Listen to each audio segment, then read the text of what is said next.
untouched by sunlight, you will walk among hieroglyphs that have puzzled scholars for centuries, and you will discover what to sleepless ancient Odyssey. The day is done. It is time now to let the noise of your world fade into silence. Find your most comfortable position, and for the next few moments, simply relax. Tonight's Odyssey is about to begin. Tonight, we journey to the Temple of Hathor, deep in the sands of Upper Egypt. You will witness ancient priests performing rituals in chambers untouched by sunlight. You will walk among hieroglyphs that have puzzled scholars for centuries, and you will discover what may be Egypt's most controversial mystery. This is not merely history. This is the story of how we interpret the past, and how the past challenges everything we think we know. Whether you are here for a story to captivate your mind or a grand narrative to accompany you to sleep, your journey starts now. If you enjoy these odysseys, subscribe and join us every time we travel to the past. Now, let us begin. The Nile curves through Upper Egypt like a serpent of life through an ocean of sand. Here, where the river bends and the desert presses close, the ancient town of Dendera rises from the dust. Modern travelers know it by its Greek name, but the Egyptians called it Unet, the place of the divine pillar. For more than 4,000 years, temples have stood on this ground. Dynasties have risen and fallen. Pharaohs have come and gone like seasons. But the sacred precinct of Hathor has endured. The temple complex you see today, if you were to visit, dates primarily to the Ptolemaic period. Greek rulers who wore the double crown of Egypt, who learned to speak as pharaohs while their hearts remained Hellenic.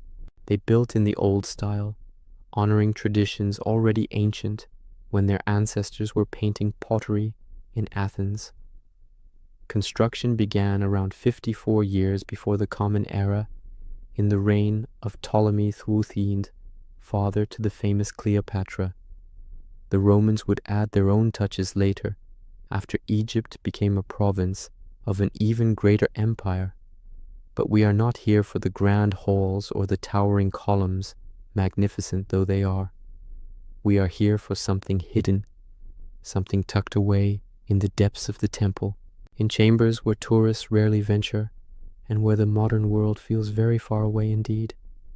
These are the crypts of Dendera, narrow passages carved into the temple's foundations, storage rooms for sacred implements, treasure chambers for ritual objects, and galleries covered floor to ceiling with intricate reliefs.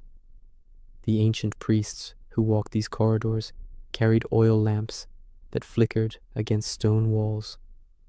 Their shadows danced across images of gods and pharaohs, of offerings and ceremonies, of the eternal cycles of death and rebirth that formed the foundation of their understanding of existence.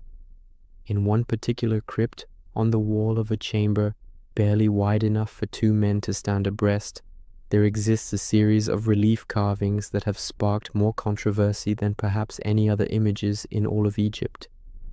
The reliefs show large, elongated objects, bulbous at one end, tapering at the other, with serpentine forms emerging from within them. These objects rest on pillar-like supports. Beneath them, kneeling figures appear to hold or support these strange implements. Around them, hieroglyphic texts provide context that scholars have debated for more than a century. To an Egyptologist, these images depict sacred objects from Egyptian mythology, divine symbols connected to creation stories and the daily journey of the sun, god Ra. But to others, to those who look at the reliefs with different eyes, these carvings show something else entirely, something that should not exist in a temple built 2,000 years ago. They see technology. They see electrical devices. They see, in the shadows of that crypt, evidence that challenges the very foundation of our understanding of ancient capabilities. This is the mystery of the Dendera light, a controversy that bridges archaeology and alternative history, ancient mythology and modern engineering, faith in academic consensus, and the allure of forbidden knowledge. It is a story about how we see and what we choose to believe we see. The Temple of Hathor sits on the west bank of the Nile, aligned with cosmic precision to celestial events. The ancient builders understood the movements of stars and planets with remarkable accuracy. They tracked the flooding of the Nile with calendars of stunning sophistication. They built structures that would stand for millennia, calculating angles and weights that still impress modern engineers. Was it truly impossible, some ask, that they might have possessed other knowledge, other technologies, other ways of illuminating the darkness? The priests who served Hathor, goddess of joy and motherhood, goddess of music and dance, also knew her as the Eye of Ra, dangerous and powerful, capable of destruction and creation alike. The rituals performed in her honor were complex, involving processions and offerings, hymns and dances, rites that connected the human world to the divine. Some of these rituals required darkness. Some required descent into the earth, into chambers that mimicked the primordial waters from which creation emerged. How did they see in these dark places? The conventional answer is simple. Oil lamps, torches, reflected sunlight through carefully placed shafts. But those who question this answer point to a curious fact. The ceilings of Egyptian temples and tombs, even those deep underground, show almost no soot damage, no blackening from smoke that should have accumulated from thousands of burning torches over thousands of years. The walls remain pristine, the painted colors still vibrant after millennia. Perhaps they suggest there is more to discover. Perhaps the reliefs in the crypt at Dendera are trying to tell us something that the conventional interpretation has missed. The first modern scholars to document the Dendera temple complex arrived in the wake of Napoleon's Egyptian expedition. That extraordinary adventure at the turn of the 19th century brought not just soldiers and glory seekers to Egypt, but also scientists and artists, linguists and historians. They measured and sketched, they copied hieroglyphs and made careful notes. The Description de l'Égypte, published in volumes over many years, revealed to Europe the wonders of a civilization that had been dimly understood and wildly romanticized. Among those wonders was the Temple of Hathor. The expedition scholars documented the zodiac on the ceiling of one chapel, a circular arrangement of constellations that would later be removed and shipped to Paris. They noted the complex astronomical alignments. They marveled at the preservation of the colors and the precision of the carvings. But the crypts below, those narrow chambers in the temple's foundations, remained largely unexamined in those early years. It would take decades more before Egyptology developed the systematic approach needed to study every corner of such vast complexes. The science was young, the writing system only beginning to be understood after Champollion's breakthrough with the Rosetta Stone. Early scholars focused on the grand and the obvious, on royal names and major historical events. The mysterious reliefs in the crypt would have to wait their turn. When serious study of the Dendera crypts finally began, scholars approached the images with the tools of their discipline. They examined the hieroglyphic texts surrounding the strange bulbous objects. They compared the imagery to other known Egyptian artistic conventions. They placed the reliefs in context with Egyptian mythology and religious practices. Their conclusions were rooted in decades of accumulated knowledge about how ancient Egyptians represented their gods and sacred objects. The bulbous forms, they determined, represented a Djed pillar emerging from a lotus flower. The Djed pillar symbolized stability and endurance, associated with the god Osiris and with the backbone of that murdered and resurrected deity. The lotus represented creation and rebirth. For each morning, the lotus flower opens to greet the sun, and each evening it closes, a daily cycle of renewal. Inside the bulbous form, the serpent represented divine creative power, often associated with the goddess Wadjet, or with the primordial forces present at the world's creation. This interpretation fit perfectly with known Egyptian iconography. Similar symbols appeared throughout Egyptian art, in various combinations. The texts accompanying the reliefs mention ceremonies related to the raising of the Djed pillar, a ritual performed to ensure cosmic stability and the continued proper functioning of the universe. Everything made sense within the framework of Egyptian religious thought. For most Egyptologists, the matter was settled. The Dendera carvings were one more example of Egyptian religious symbolism, admittedly unusual in their specific presentation, but not fundamentally mysterious. The reliefs depicted sacred objects used in temple ceremonies, objects that might have been physical implements decorated to represent divine forces, or purely symbolic representations of mythological concepts. But in the 1960s and 70s, as interest in alternative histories and ancient mysteries surged, new eyes fell upon the Dendera reliefs.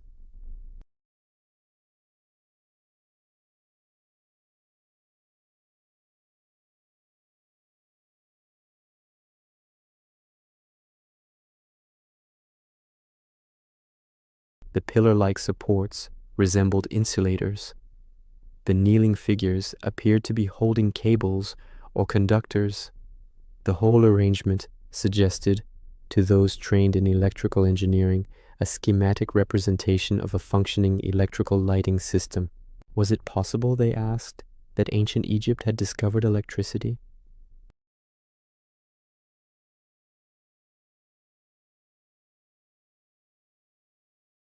Could the reliefs be depicting actual technology, with the mythological overlay serving as a way to describe scientific principles in the symbolic language available to ancient priests?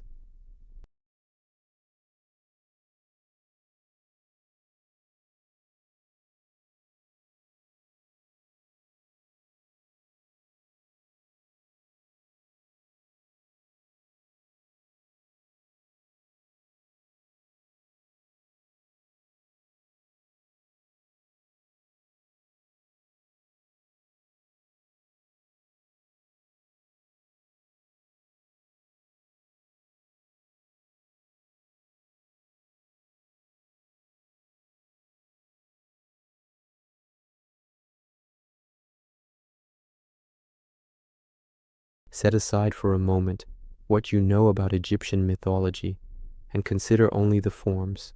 The large bulbous objects bear a striking resemblance to Crookes tubes, early electrical discharge tubes developed in the 19th century and precursors to modern cathode ray tubes.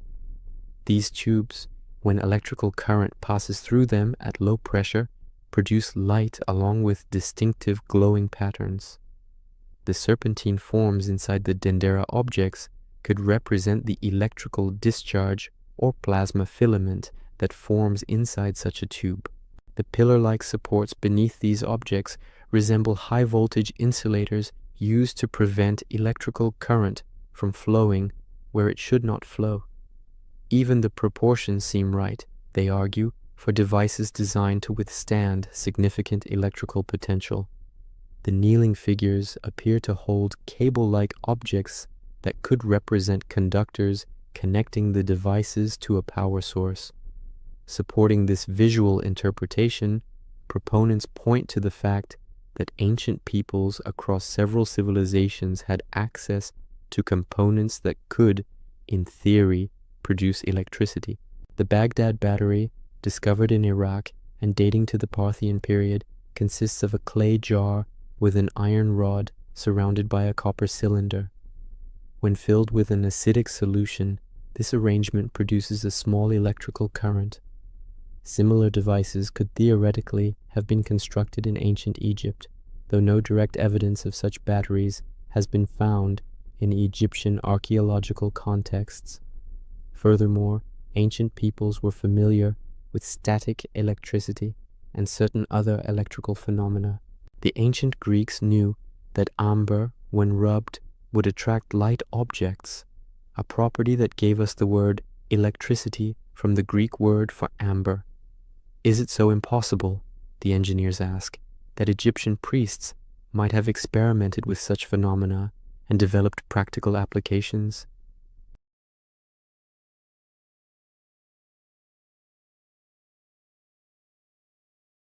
Walk through the painted chambers of any well-preserved Egyptian site, and you will see colors that seem impossibly fresh. Reds and blues, yellows and greens, as vibrant as if applied yesterday rather than 3,000 years ago.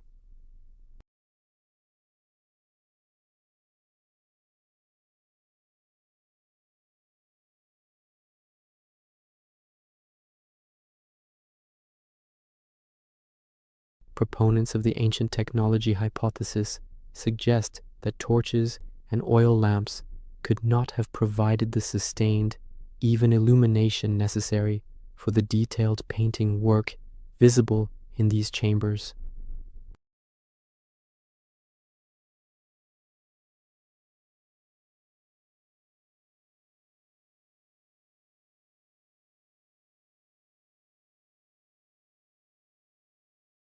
Some go further, proposing specific reconstructions of how such ancient electrical lighting might have worked.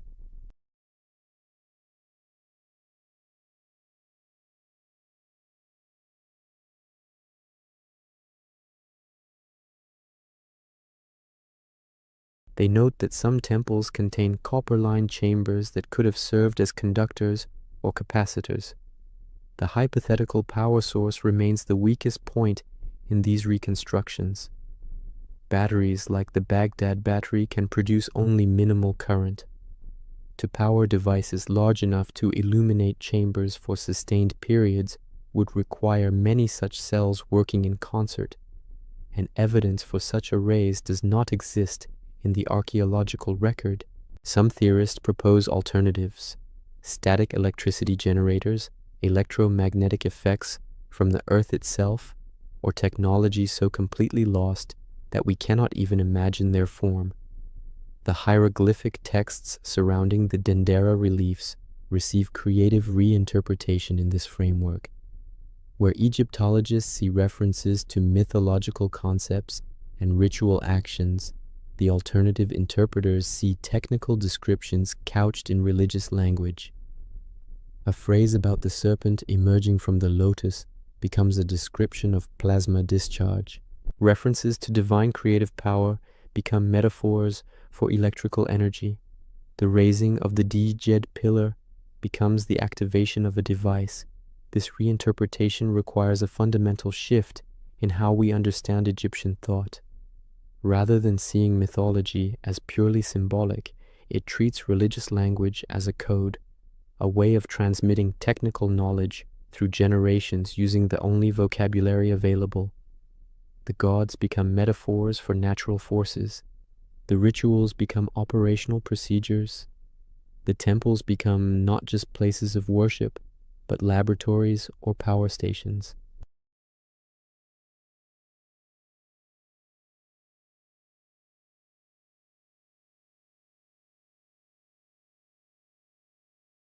This rejection is not arbitrary or closed-minded, scholars argue, but rather based on the fundamental principles of how we understand and interpret the past. Archaeological interpretation requires context. An artifact or image cannot be understood in isolation, but must be placed within the full picture of the culture that produced it.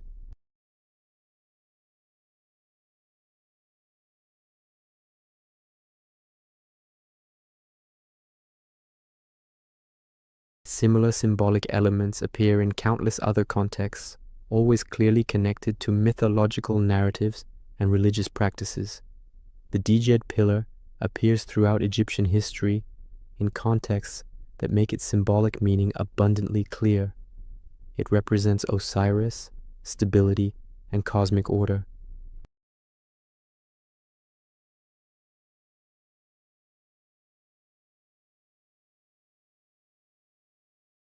And gods raise the Djed to ensure continued stability of the kingdom and the cosmos. The symbol has a well-documented history and meaning within Egyptian thought. Similarly, the lotus flower carries consistent symbolic weight across Egyptian art. It represents creation because it emerges from water and opens to the sun. It represents rebirth because it closes at night and reopens at dawn. It appears in creation myths where the sun god emerges from a lotus at the world's beginning. The flower is not a random decorative element, but a crucial symbol in Egyptian cosmology. The serpent, too, has deep roots in Egyptian religious thought. The cobra, goddess Wadjet, protects the pharaoh. The uraeus serpent on the royal crown symbolizes divine authority and the fierce protective power of kingship. Serpents represent both dangerous chaos that must be controlled and the divine power that maintains order. They appear in countless myths and are central to understanding Egyptian concepts of divinity and cosmic balance.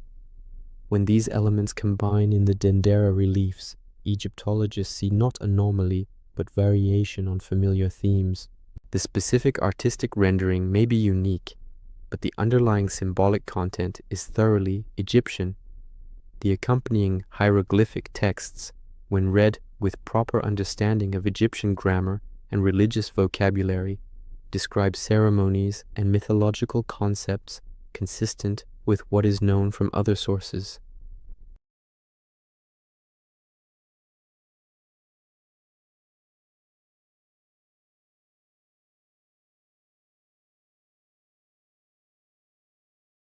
It requires believing that Egyptian priests possessed advanced technical knowledge, but chose to hide it in obscure symbolic language.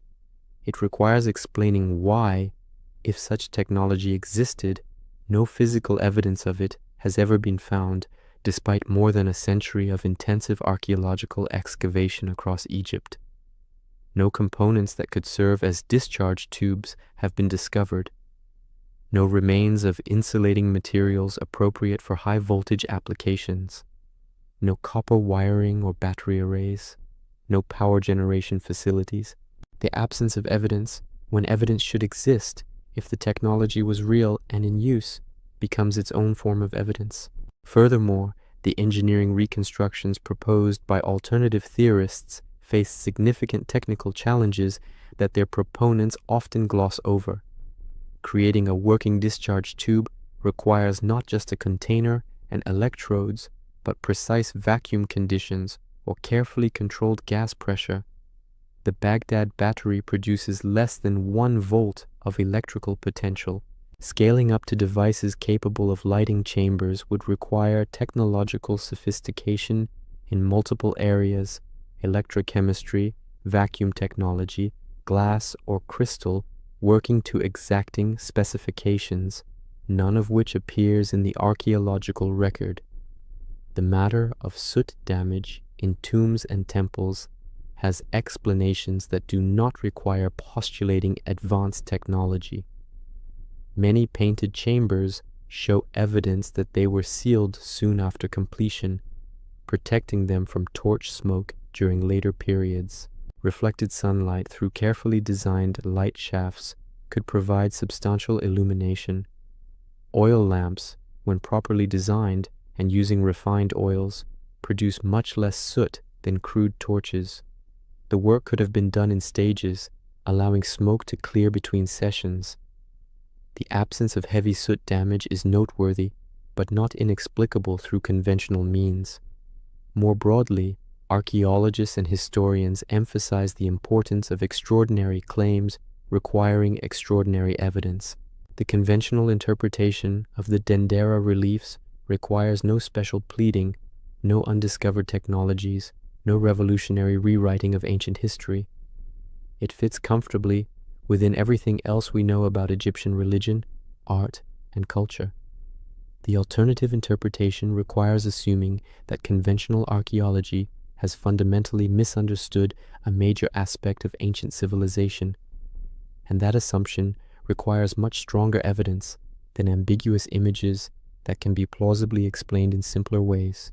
Why does the idea of ancient electricity captivate so many minds despite the weight of academic skepticism? The answer lies deeper than any particular carving on any temple wall. It touches something fundamental in how we humans relate to our own past and our place in the grand sweep of history. We live in an age of extraordinary technological power. We split atoms and splice genes. We send machines to other planets and peer into the structure of existence itself. Yet, we face the humbling reality that ancient peoples, working with tools and techniques we consider primitive, created wonders that still inspire awe. The pyramids of Giza, the astronomical calculations of the Maya, the engineering feats of Rome, the mathematical insights of Babylon. This creates a tension in our collective consciousness. How could they, without computers or modern materials or scientific method as we understand it, accomplish such things? One resolution to this tension is to imagine that they were not so different from us after all, that they possessed knowledge and capabilities that history has forgotten, that we are not the first civilization to reach for the stars or to harness hidden forces of nature. The concept of lost knowledge has ancient roots itself. Plato wrote of Atlantis, a civilization that possessed wisdom and power beyond its contemporaries before sinking beneath the waves. Medieval European scholars believed that ancient philosophers had possessed secrets now lost, knowledge that could be recovered through careful study of old texts. The Renaissance was driven partly by the belief that classical civilizations had understood truths that had been forgotten during darker ages. In the modern era, this tradition continues through theories of ancient advanced civilizations, of technologies lost and waiting to be rediscovered. Each archaeological mystery becomes potential evidence. Each gap in our knowledge becomes space where imagination can plant seeds of alternative history. The Dendera reliefs, strange and striking in their imagery, become a Rorschach test where people see reflected their own beliefs about human capability and the nature of progress. There is something deeply appealing about the idea that ancient priests, standing in torchlit chambers, actually stood in electric light. It democratizes human achievement across time. It suggests that intelligence and ingenuity are not modern inventions but timeless human qualities. It offers the tantalizing possibility that we might recover lost wisdom, that somewhere in ancient texts or carved on temple walls lies knowledge that could enlighten or advance our own civilization. The alternative history community has grown substantially in recent decades, fueled by popular books and documentaries that present ancient mysteries as unsolved puzzles, challenging orthodox archaeology. These works often frame the debate as a battle between open-minded seekers of truth and close-minded academic gatekeepers protecting their own authority. This framing resonates with broader cultural suspicions of institutions and experts, with the appealing narrative of the outsider who sees what the establishment refuses to acknowledge. For many drawn to these ideas, the appeal is not about the specific technical details of how ancient batteries might have worked, or whether the Dendera reliefs could represent discharge tubes. The appeal is emotional and philosophical. It is about wonder and possibility. It is about believing that history holds more mysteries than mainstream accounts acknowledge. It is about the thrill of imagining that our ancestors were more capable, more knowledgeable, more like us than we have been told. This perspective contains within it a critique of modern civilization's relationship with its own past. We tend to view history as a story of progress, of steady advancement from primitive ignorance toward modern enlightenment. We place ourselves at the pinnacle of a long climb from darkness into light. Alternative histories challenge this comfortable narrative by suggesting that the path has been less linear, that knowledge has been lost as well as gained, that we might have something to learn from ages we consider less advanced than our own. The controversy surrounding the Dendera light illuminates a broader question that haunts all historical inquiry. How do we know what we know about the past? How do we move from artifact to interpretation, from physical evidence to historical narrative? What gives us confidence that our understanding is correct, or at least more correct than competing interpretations? Archaeological interpretation is not simple or straightforward. An object from the past does not come with an instruction manual or explanatory note. It exists as a physical thing, silent about its original purpose and meaning. The archaeologist must reconstruct context, must piece together from fragmentary evidence a picture of the culture that created the object and the uses to which it was put. This reconstruction relies on multiple streams of evidence working together. Physical analysis reveals what an object is made of, how it was manufactured, patterns of wear or damage that might indicate how it was used. Contextual analysis places the object within the archaeological site where it was found, noting what other objects were nearby, what soil layers it came from, what this tells us about when and where it was used. Comparative analysis examines similar objects from similar cultures, building patterns that allow us to recognize types and categories. Textual analysis, when written records exist, provides direct testimony about ancient beliefs and practices that can illuminate material remains. In the case of the Dendera reliefs, all these streams of evidence point toward the conventional interpretation. The physical analysis reveals standard Egyptian relief carving techniques from the Ptolemaic period. The contextual analysis places the images in a temple crypt surrounded by other religious imagery and hieroglyphic texts describing ceremonies and mythological concepts. The comparative analysis shows similar symbols appearing throughout Egyptian art in clearly religious contexts. The textual analysis, reading the hieroglyphs with established understanding of ancient Egyptian language, describes rituals honoring Hathor and ensuring cosmic stability. The alternative interpretation requires setting aside or reinterpreting all these streams of evidence. It asks us to believe that what appears to be standard Egyptian religious art is actually a coded technical manual.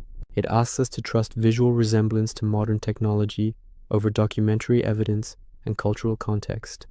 It asks us to accept that conventional archaeology has systematically misunderstood fundamental aspects of Egyptian civilization. This is not impossible. Science progresses by overturning previous understanding when new evidence demands it.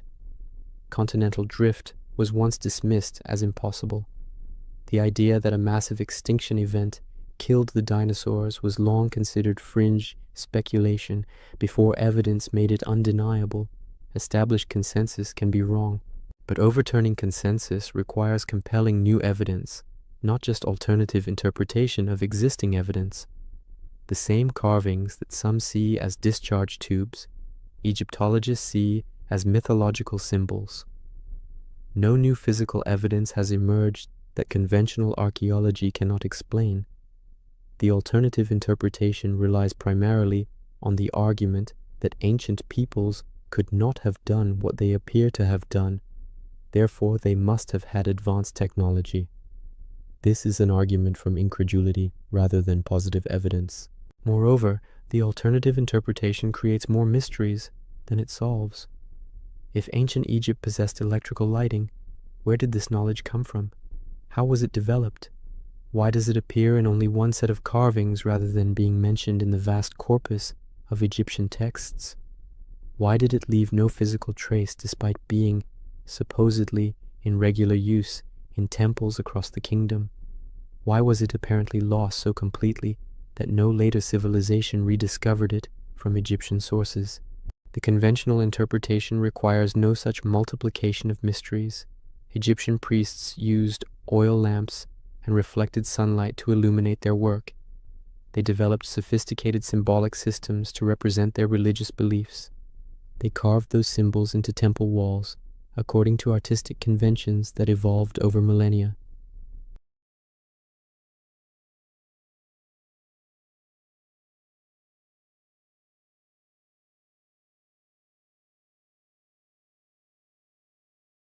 Yet we must acknowledge that conventional interpretation is not infallible. Archaeology has sometimes been wrong in its initial understanding of artifacts and sites.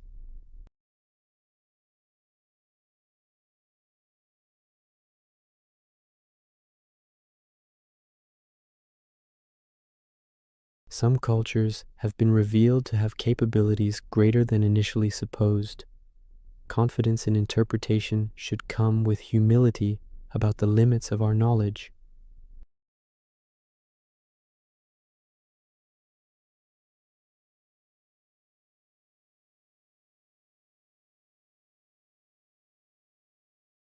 Ancient peoples were not simply myth makers spinning stories disconnected from physical reality.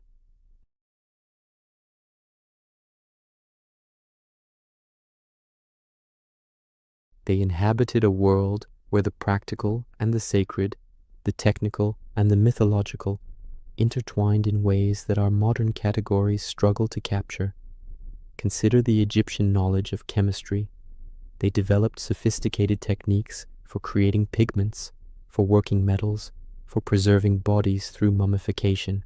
These were practical technologies requiring systematic experimentation and accumulated knowledge passed between generations. Yet the Egyptians did not describe these processes in what we would recognize as technical language.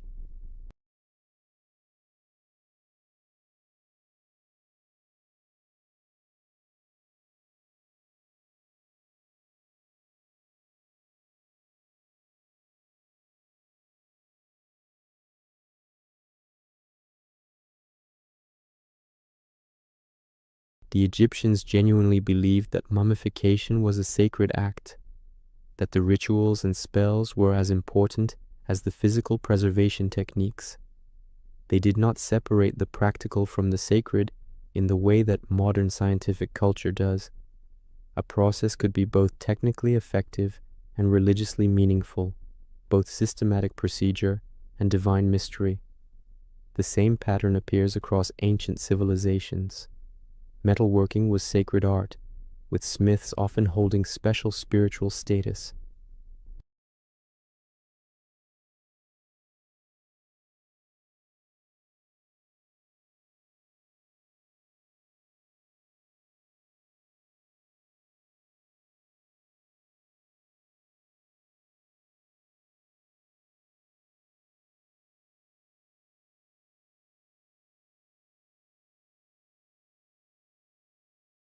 This cultural context helps us understand why the conventional interpretation of the Dendera reliefs is more likely correct than the alternative, but also why the alternative interpretation finds purchase. Yes, the images almost certainly depict mythological concepts using symbols whose meanings we can trace through centuries of Egyptian religious thought. The Djed pillar is the Djed pillar, not an insulator. The lotus is the lotus, not a discharge tube. The texts describe rituals, not technical procedures. But the ancient Egyptians who created these images did not think they were depicting mere fantasy. They believed these symbols represented real forces, real powers that governed the cosmos and human life. When they carved a Djed pillar, they were not illustrating an arbitrary myth, but representing the actual structural principle that kept the world stable. When they showed the serpent of creative power, they were depicting a force they understood to be genuinely present in the universe. In this sense, the mystery of the Dendera light is not primarily about whether ancient Egyptians had electrical technology. It is about the profound gulf between ancient and modern ways of understanding reality. We have gained immensely in our ability to manipulate the physical world through scientific understanding.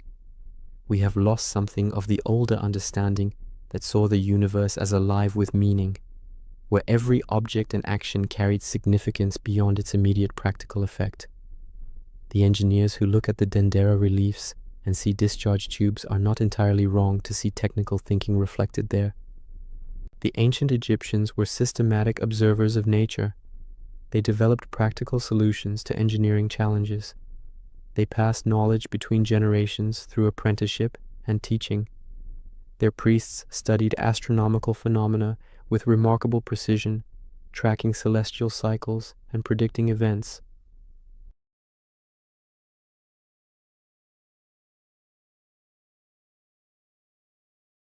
The stars moved not according to impersonal physical laws, but as part of the eternal cycle of divine order.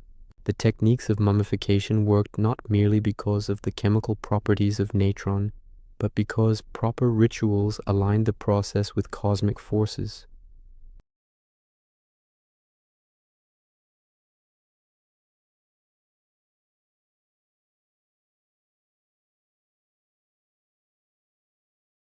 The Dendera reliefs, understood in this light, are neither simple religious symbols nor disguised technical diagrams. They are something that does not fit easily into our modern categories. They represent Egyptian priests' genuine understanding of cosmic forces, rendered in symbolic language that carried both practical instruction for rituals and profound mythological meaning. To see them clearly requires temporarily setting aside both the engineer's reductionism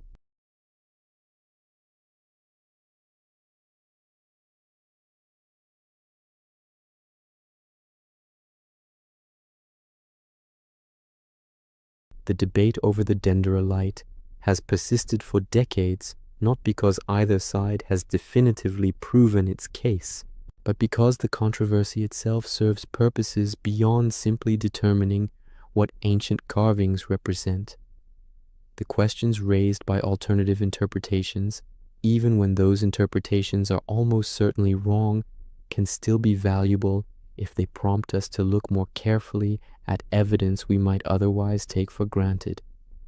Consider the matter of how ancient artisans actually illuminated their workspaces when creating elaborate paintings deep within tombs and temples. The relative absence of soot damage is real, even if it does not require postulating electrical lighting to explain. This observation has prompted more careful archaeological study of ancient lighting methods, more attention to the practical challenges faced by ancient craftspeople, more experimental archaeology testing how well different lighting techniques would have worked.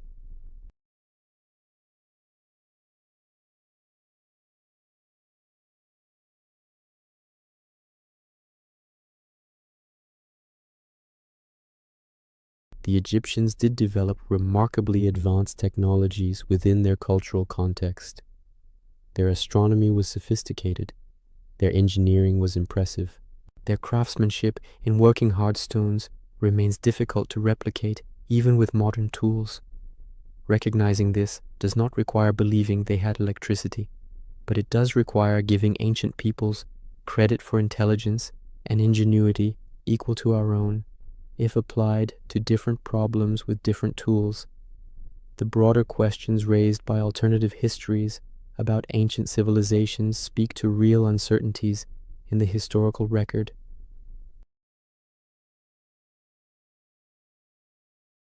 Documentary sources are fragmentary.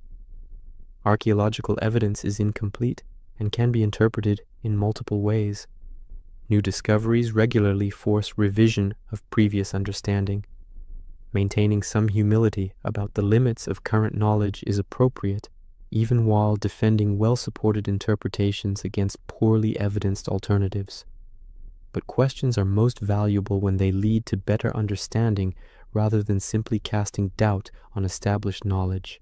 The alternative interpretation of the Dendera reliefs has not led to productive new research because it begins from the wrong premise.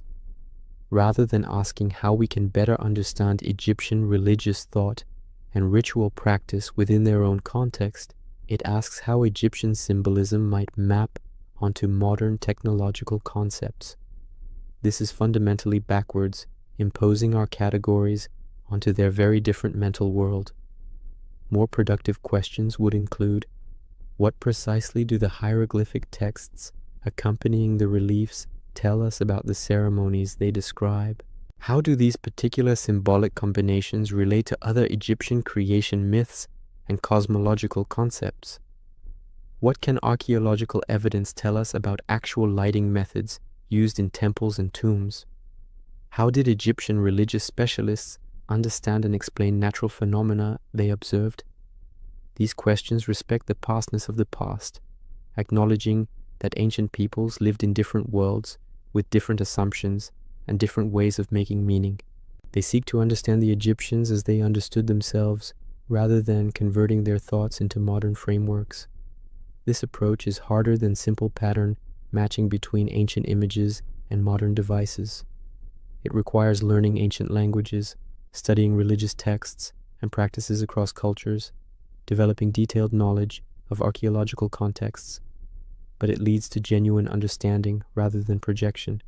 The persistence of alternative interpretations like the ancient electricity hypothesis also raises questions about science communication and public understanding of history. Why do these ideas resonate so widely despite being rejected by experts in relevant fields? Part of the answer is simply that alternative histories are more exciting than conventional accounts. A story about ancient electrical engineers is inherently more dramatic than a story about ancient priests performing traditional rituals. But part of the answer also lies in how academic knowledge is communicated to broader audiences. When experts simply dismiss alternative ideas as nonsense without explaining the reasoning behind conventional interpretations, they leave a vacuum that alternative theorists eagerly fill. When technical archaeological details remain locked in academic journals and specialist volumes, non-experts understandably turn to popular authors who promise to reveal secrets the establishment wants to hide. Better engagement between academic archaeology and public interest in the past is needed, not to debunk alternative theories, but to share the genuine excitement of historical research. The real history of ancient Egypt is far more fascinating than fantasies about electrical lighting. The actual achievements of Egyptian civilization, properly understood in their context, reveal a culture of remarkable sophistication and creativity. Sharing this understanding is more effective than mere dismissal of alternative interpretations. The Temple of Hathor still stands at Dendera, though the world around it has changed beyond recognition since ancient priests last performed rituals in honor of the goddess. The sacred lake has dried to dust. The processional way lies buried beneath modern structures. The enclosure walls crumble slowly under the relentless Egyptian sun. But the temple itself endures, stone testimony to the devotion and skill of its builders.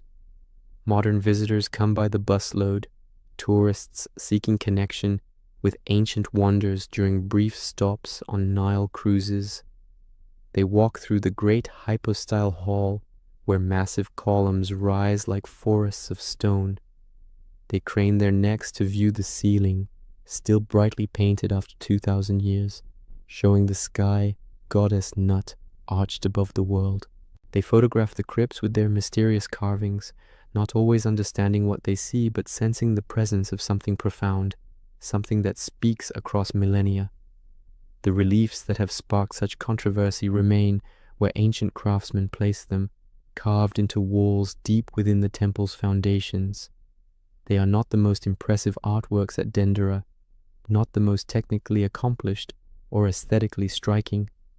Other sections of the temple display more dramatic scenes, more elaborate compositions. Yet these particular carvings have achieved fame beyond their apparent significance, becoming one of the most photographed and debated sets of images from all of ancient Egypt. Tour guides offer various interpretations depending on their own inclinations and their reading of their audience. Some stick strictly to the conventional archaeological explanation, describing digit pillars and lotus flowers in creation mythology. Others hint at alternative theories, suggesting that mysteries remain and that visitors should decide for themselves what the carvings represent. A few enthusiastically promote the ancient electricity hypothesis, pointing out features they claim resemble modern technology, encouraging tourists to question what they have been told about ancient capabilities. The Egyptian Ministry of Antiquities, responsible for protecting and preserving the country's archaeological heritage, officially supports the conventional interpretation. The explanatory signs at the site, when they exist, describe the reliefs in terms of Egyptian religious symbolism. But the controversy has proved impossible to suppress, spreading through popular books and internet forums, through documentaries and blog posts, reaching far beyond academic debates to capture popular imagination worldwide. This presents a challenge for those charged with heritage management and education: how to balance respect for academic expertise with acknowledgement of public interest in alternative interpretations, how to present conventional understanding without simply being dismissive of questions that many visitors find compelling, how to use public fascination, even when based on misconceptions, as an opportunity to deepen understanding of ancient Egyptian culture. Some see the controversy as purely negative, spreading misinformation and distorting public understanding of Egyptian history.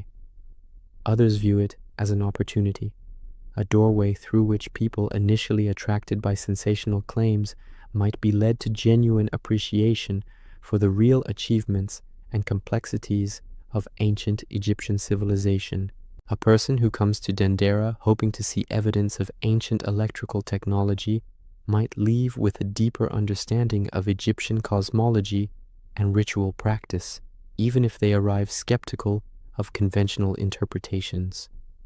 The temple serves many purposes in the modern world beyond its original sacred function. It is a tourist attraction, generating revenue for Egypt and employment for local guides and vendors. It is a research site where Egyptologists continue to study inscriptions and architecture, adding incrementally to human knowledge. It is a symbol deployed in debates about history and interpretation, about expertise and alternative perspectives. It is a place where people from across the world come seeking connection with the ancient past, each bringing their own questions and leaving with their own conclusions. For those who live in the area, the temple is simply part of the landscape, a familiar landmark that has always been there and presumably always will be. Children play in its shadows, farmers work nearby fields.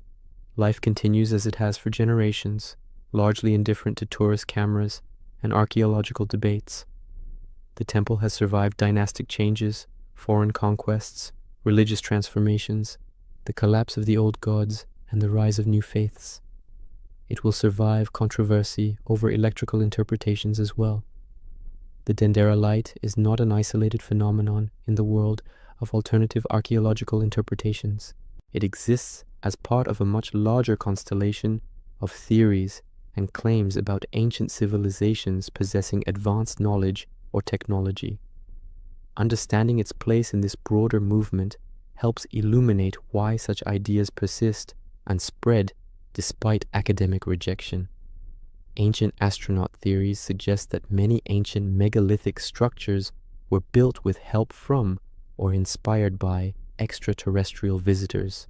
The precise stonework at Pumapunku in Bolivia, the massive stones of Baalbek in Lebanon, the engineering of the Great Pyramid in Egypt, all are cited as evidence of capabilities beyond what ancient peoples could have achieved unaided.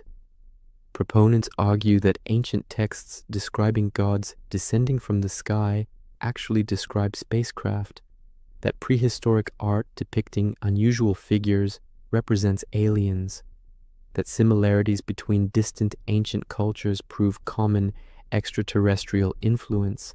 Theories of lost advanced civilizations propose that before known history began, sophisticated societies existed and were destroyed by cataclysms. Atlantis is the most famous example, but theorists point to other potential lost civilizations, sometimes dating them to the end of the last ice age. They cite underwater structures that might be ancient ruins, ancient maps that supposedly show Antarctica before it was ice-covered, astronomical alignments at prehistoric sites that allegedly encode advanced mathematical knowledge. Claims about ancient advanced technology extend beyond electricity to include flight, computing, even nuclear weapons. The Vimana flying machines described in Sanskrit texts are interpreted as aircraft. The Antikythera mechanism is cited as proof of ancient Greek computing technology far more advanced than previously supposed. Certain ancient sites showing vitrification are claimed as evidence of ancient nuclear warfare, despite conventional geological explanations for the same features. Alternative chronologies challenge the established timeline of human history, suggesting that civilization is far older than mainstream archaeology accepts, or that known civilizations existed in different sequences than conventional dating suggests. Some theories compress timelines, others expand them dramatically. Egyptian chronology is a favorite target, with claims that the pyramids are thousands of years older than academic consensus dates them, or that the Sphinx shows water erosion proving it predates dynastic Egypt. These various threads of alternative history share common characteristics. They express skepticism about academic consensus and established institutions. They frame debates as battles between hidebound orthodoxy and brave independent researchers seeking truth. They emphasize mysteries and gaps in conventional understanding, while downplaying or ignoring the evidence supporting mainstream interpretations. They appeal to intuition and visual pattern recognition over systematic analysis. They offer simple explanations for complex phenomena, replacing nuanced scholarly understanding with dramatic revelations. There is the appeal of secret knowledge, of seeing what others miss, of being initiated into truths hidden from or suppressed by mainstream culture. There is the appeal of human exceptionalism, of believing our species has deeper history and greater capabilities than conventional narratives suggest.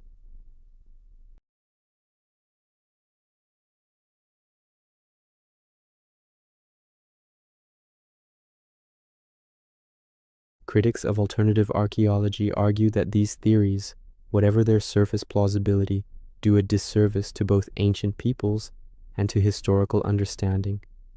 They often rest on assumptions that ancient cultures could not have achieved what they clearly did achieve without external help or lost super technology. This implicitly denigrates the intelligence and capabilities of ancient peoples, suggesting they were not smart enough or skilled enough to have built the monuments and developed the knowledge that they demonstrably did create. Alternative theories also tend to cherry-pick evidence, highlighting the mysterious while ignoring the vast body of conventional archaeological data that provides context and explanation. A few anomalous artifacts or ambiguous sites become the focus, while the systematic work of archaeology that has revealed detailed understanding of ancient cultures gets dismissed as dogmatic orthodoxy. Yet the phenomenon persists and arguably grows stronger in the age of internet connectivity. Ideas that might once have remained obscure can now find global audiences. Videos and podcasts spread alternative interpretations far more effectively than academic papers reach general audiences.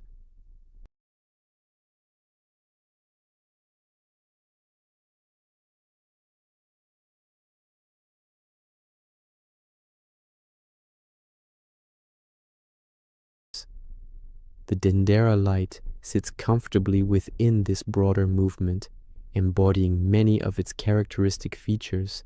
It takes an ambiguous piece of evidence, interprets it in ways that contradict expert consensus, suggests ancient capabilities far exceeding what archaeology has demonstrated, and presents this interpretation as a hidden truth that challenges establishment narratives. Understanding it requires understanding the broader phenomenon of which it is a part. As we near the end of our journey through this controversy, we must confront fundamental questions about historical knowledge itself. What can we actually know about the past? How do we distinguish probable interpretation from unlikely speculation? What should we make of mysteries that remain despite centuries of study? History is not simple recovery of facts waiting to be discovered. It is an active process of interpretation, of building frameworks that make sense of fragmentary evidence, of constructing narratives that connect discrete data points into coherent pictures of past societies and events.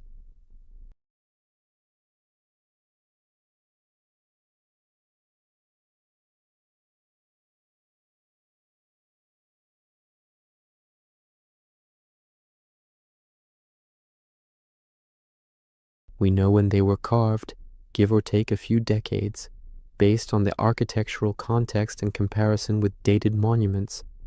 We know the technique used to create them, standard Egyptian relief carving methods documented extensively throughout the civilization's history. We know they exist in a religious context, within a temple dedicated to Hathor, surrounded by other unambiguously religious imagery and texts. We can read the hieroglyphic texts accompanying the images with reasonable confidence.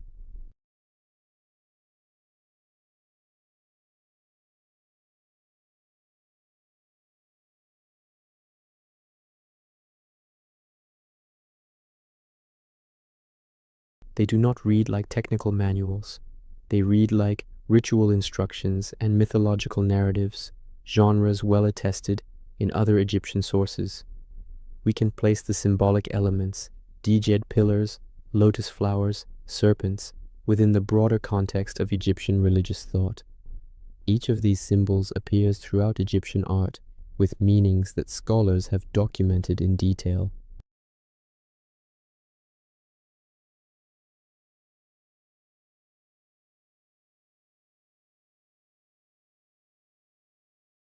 We can say with confidence that no physical evidence of ancient Egyptian electrical technology exists. No batteries of sufficient power to run lighting systems.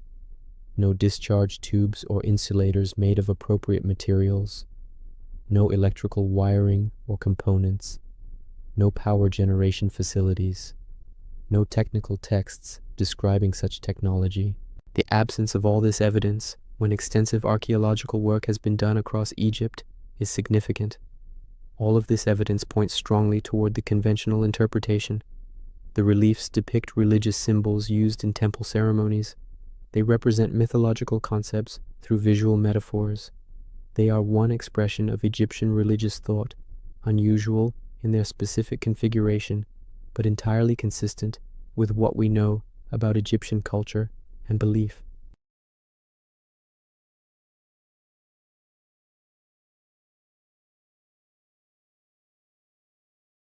We cannot directly access their intentions or their understanding of what they were depicting. We work from evidence that survived, which is always incomplete, always potentially misleading.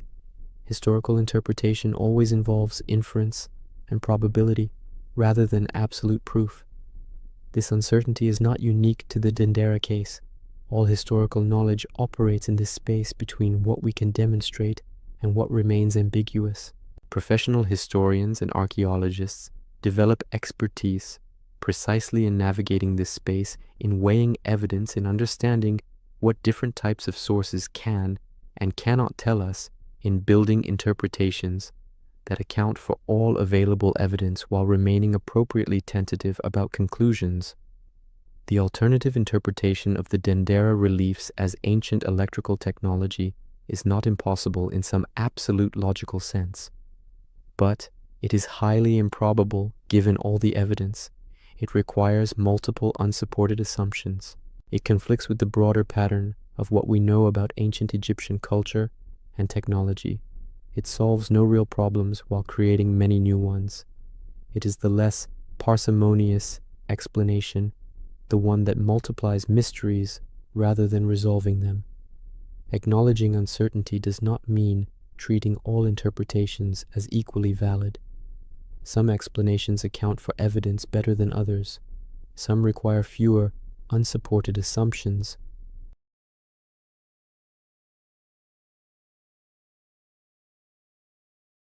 The conventional interpretation of the Dendera reliefs is not certain, but it is far more probable than alternatives that require postulating lost technologies for which no direct evidence exists. What should we make of our inability to achieve absolute certainty? Perhaps we should embrace it rather than lament it. The past remains partly mysterious, not because we are ignorant, but because the nature of historical evidence is fragmentary and interpretation is always involved. This mystery can be productive if it drives us to look more carefully, to ask better questions, to develop more sophisticated methods of analysis. The Dendera light controversy for all its problems, has prompted people who might never otherwise think about ancient Egypt to engage with questions about how we know what we know about the past. It has created opportunities for education, for explaining how archaeology and historical linguistics work, for sharing the genuine excitement of piecing together ancient lives and cultures from surviving fragments. The mystery is not whether ancient Egyptians had electricity. They almost certainly did not. The mystery is how we bridge the vast gulf between their world and ours, how we understand minds that work so differently from modern consciousness, how we appreciate achievements that required no advanced technology but sophisticated cultural knowledge passed across generations, how we recognize in people separated from us by millennia the same intelligence and creativity we possess, applied to different problems with different tools.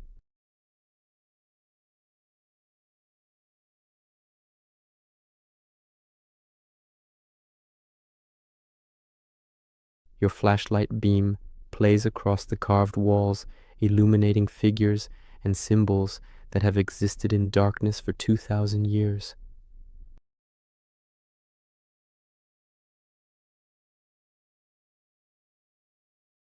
Here, in this quiet place, the debates and controversies seem less important than they might in a lecture hall or internet forum. The ancient artists who carved these reliefs were real people. They had families and dreams, skills honed over years of training, beliefs about the gods and the cosmos that gave meaning to their lives.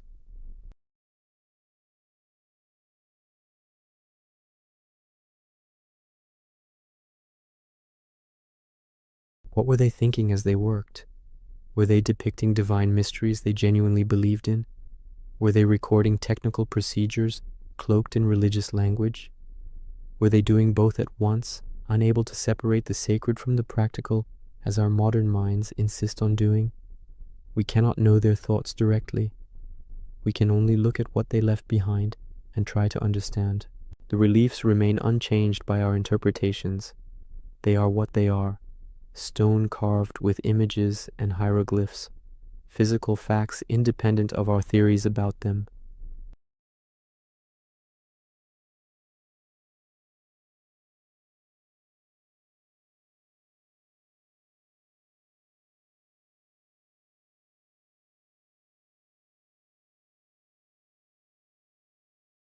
About how we see the past through lenses shaped by our own concerns and assumptions.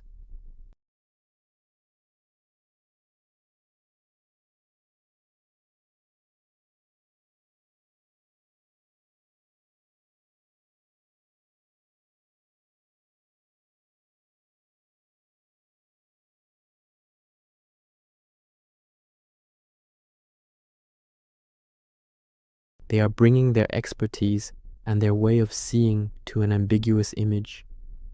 That they see technology in ancient art reveals how thoroughly technological thinking shapes modern consciousness.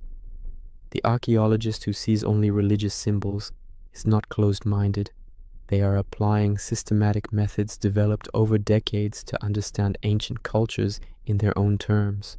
That they resist alternative interpretations reveals their commitment to disciplined inquiry over speculation. Both see something real, even if one sees more clearly than the other. We are all trying to make sense of a past that cannot speak for itself, that left traces we must interpret with whatever tools and knowledge we possess. The process is messy and uncertain. It involves dead ends and revisions. It requires humility about the limits of our knowledge and confidence in methods that have proved their value through decades of application.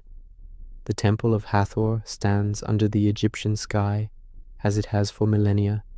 Tourists come and go, scholars continue their work, alternative theorists continue their challenges.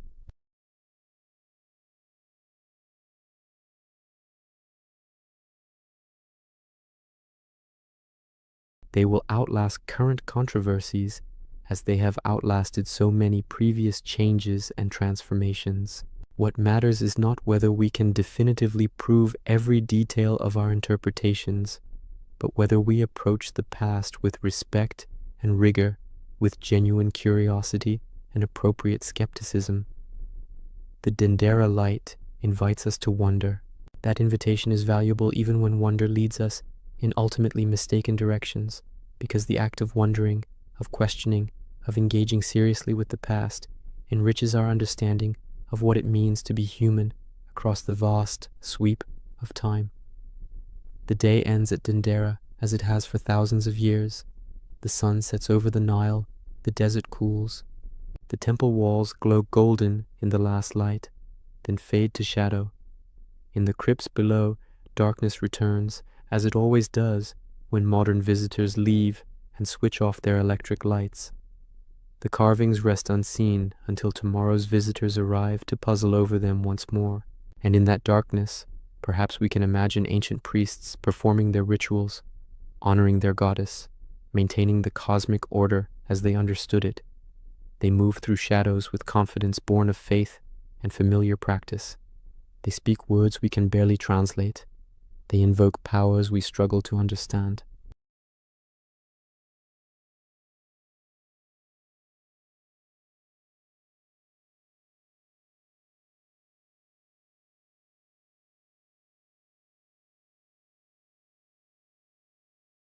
The mystery is not the carvings.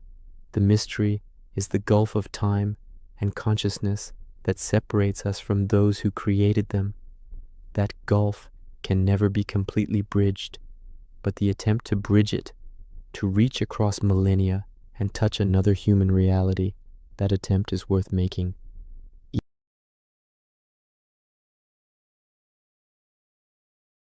The ancient Egyptians who carved the Dendera reliefs left us not a message in a bottle, but something richer and stranger, a window into a world that no longer exists, fragments of a civilization that rose and fell and left traces for us to ponder.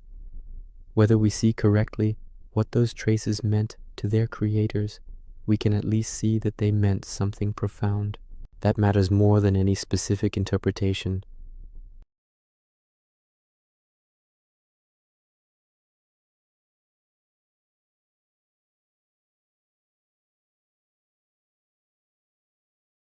The questions remain unanswered, or answered in ways that some find satisfying and others do not.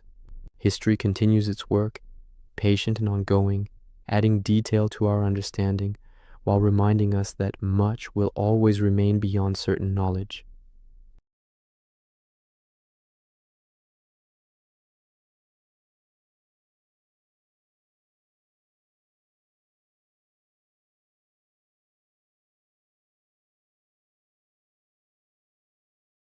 Not simple solutions, but deeper engagement with the grand puzzle of human existence across time. As you leave the crypt and return to the modern world, you carry with you this story of interpretations and debates, of ancient carvings and contemporary controversies. You carry questions about knowledge and certainty, about expertise and alternative perspectives, about how we understand ourselves by understanding those who came before us. The Dendera light, whatever it represents, illuminates more than ancient chambers. It illuminates the human need to make sense of mystery, to find meaning in ambiguity, to connect with the vast human story that stretches back into the darkness of time. That light, the light of human curiosity and wonder, burns as brightly now as it did when ancient craftsmen first carved these mysterious images into stone.